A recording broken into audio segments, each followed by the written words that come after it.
Hai semua, pernah tak rasa keliru dalam percintaan pertama? Rasa macam ada sesuatu yang tak kena tapi tak pasti apa. Ini dipanggil red flags atau tanda amaran.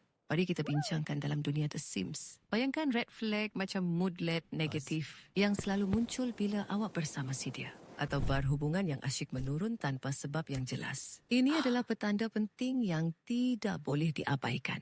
Contoh pertama, pasangan yang terlalu mengawal. Dia cuba tentukan pakaian awak atau dengan siapa awak boleh berkawan.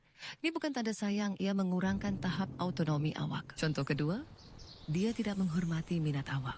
Awak suka main gitar tapi dia selalu buat muka dan merungut.